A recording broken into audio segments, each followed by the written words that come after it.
Hai,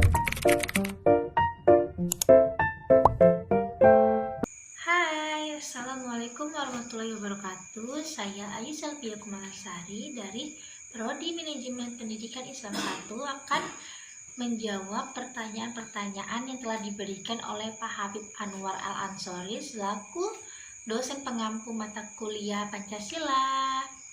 Langsung saja saya akan menjawab pertanyaan-pertanyaan itu. Aku akan menjawab pertanyaan nomor 1. Menurut Bidharta tahun 2007, sejarah atau historis adalah keadaan masa lampau dengan segala macam kejadian atau peristiwa kegiatan yang didasari oleh konsep-konsep tertentu. Sejarah penuh dengan informasi-informasi yang mengandung kejadian, model, konsep, teori, praktik, dan moral, cita-cita, bentuk, dan sebagainya. Jadi secara historis, Pancasila dirumuskan dengan tujuan untuk dipakai sebagai dasar negara Indonesia. Proses perumusannya diambil dari nilai-nilai pandangan hidup bermasyarakat. Aku akan menjawab pertanyaan nomor 2. Jadi, arti dari Pancasila berkedudukan sebagai dasar negara yaitu Pancasila adalah sumber dari segala sumber hukum yang berlaku di Indonesia dan dijadikan sebagai dasar mengatur penyelenggaraan hukum. Selain itu, kedudukan Pancasila sebagai dasar negara juga tersemat dalam pembukaan Undang-Undang Dasar 1945 dalam alinea keempat. Pancasila dengan kedudukannya sebagai dasar negara memiliki 5 fungsi yaitu: pertama, sumber dari segala sumber hukum atau sumber tertib hukum di Indonesia. Kedua, suasana kebatinan dari Undang-Undang Dasar. Ketiga, cita-cita hukum bagi hukum dasar negara. Keempat, norma-norma yang mengharuskan UUD mengandung isi yang mewajibkan pemerintahan dan penyelenggara negara lainnya memegang teguh cita-cita rakyat yang luhur. Kelima, sumber semangat bagi UUD 1945, penyelenggara negara dan pelaksana pemerintahan. Selanjutnya, Pancasila sebagai ideologi negara. Pancasila sebagai ideologi negara berarti Pancasila merupakan ajaran, doktrin, teori, dan atau ilmu tentang cita-cita bangsa Indonesia yang diyakini kebenarannya, disusun secara sistematis serta diberi petunjuk dengan pelaksanaan jelas.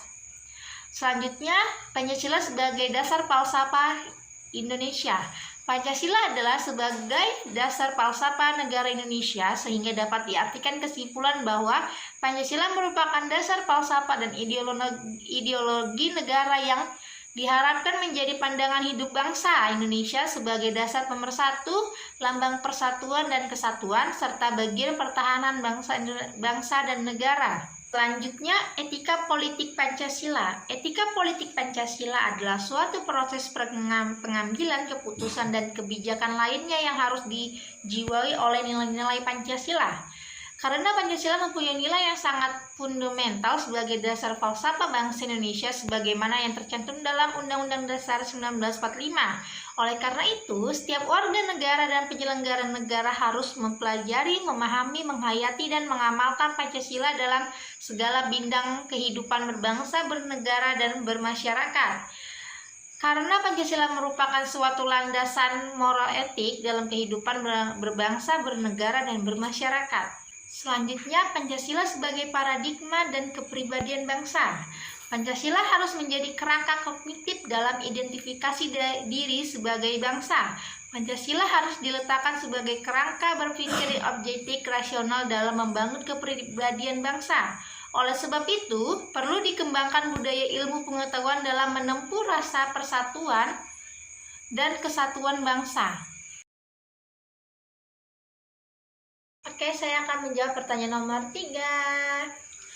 Apa sih hubungan antara Pancasila dan Undang-Undang Dasar 1945? Jadi, antara Pancasila sebagai dasar negara dan UUD 1945, khususnya bagian pembukaan, sebagai dasar hukum, keduanya memiliki hubungan yang saling berkaitan atau tidak dapat dipisahkan. Dapat digambarkan jika Pancasila adalah rohnya, sedangkan UUD 1945 adalah raganya. Pancasila merupakan unsur pokok dalam pembukaan UUD 1945. Unsur pokok ini kemudian dijabarkan lebih lanjut dalam pasal-pasal UUD 1945 sebagai norma hukum dan dasar dalam kehidupan bernegara dan berbangsa. Dan ada 4 pokok pembukaan UUD 1945 yang berkaitan dengan Pancasila. 1. Persatuan atau penjabaran sila ketiga Pancasila. Pokok pikiran pertama menekankan bahwa negara dan masyarakat Indonesia wajib mengutamakan kepentingan negara di atas kepentingan pribadi atau golongan. Yang kedua, keadilan sosial atau penjabaran sila kelima Pancasila. Berisi cita-cita negara dalam mewujudkan keadilan sosial dalam kehidupan masyarakat Indonesia. Yang ketiga, kedaulatan rakyat atau penjabaran sila keempat Pancasila. Berkaitan dengan dasar politik negara, yaitu kedaulatan ada di tangan rakyat. Keempat, ketuhanan yang Maha Esa atau penjabaran sila yang pertama Pancasila, serta kemanusiaan yang adil dan beradab. Penjabaran sila kedua Pancasila, pemerintah dan penyelenggara lain wajib memiliki budi pekerti kemanusiaan yang luhur, termasuk bertakwa kepada Tuhan Yang Maha Esa dan menjunjung tinggi nilai-nilai kemanusiaan. Saya akan menjawab pertanyaan nomor 4. Menurut saya, iya, radikalisme ini sangat bertentangan dengan Pancasila dikarenakan Pancasila merupakan dasar negara dan aturan tertinggi di Indonesia. Secara ideologi, Pancasila sangat jelas ada prinsip ketuhanan Yang Maha Esa, kemanusiaan yang adil dan beradab, prinsip persatuan, prinsip kemanusiaan, dan prinsip keadilan sosial. Sedangkan radikalisme ini jatuhnya pada keadilan yang sangat bertentangan dengan peri kemanusiaan dan demokrasi. Yang untuk solusi mengatasi radikalisme itu sendiri dengan 1. Memperkuat ketahanan nasional dalam bidang ideologi, yaitu dengan cara menanamkan nilai-nilai Pancasila dalam kehidupan bermasyarakat, berbangsa, dan bernegara. Yang kedua, mengkaji pola pikir yang paling dalam diri ideologi radikalisme global dan membuktikan kekeliruan dan kelemahan dalil-dalil yang dianutnya, bukan saja dari aspek internal tetapi juga dari aspek eksternal.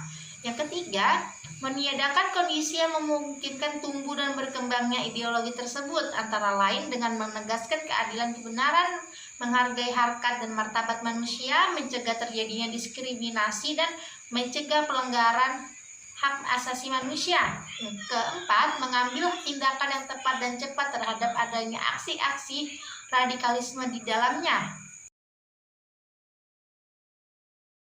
Saya akan menjawab pertanyaan nomor 5.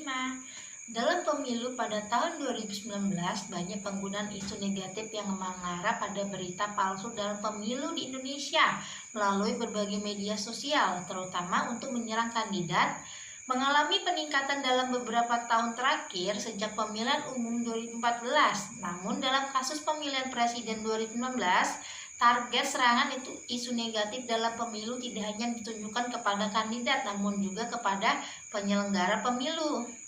Media sosial merupakan alat komunikasi digital yang dapat membawa dampak positif dan dampak negatif.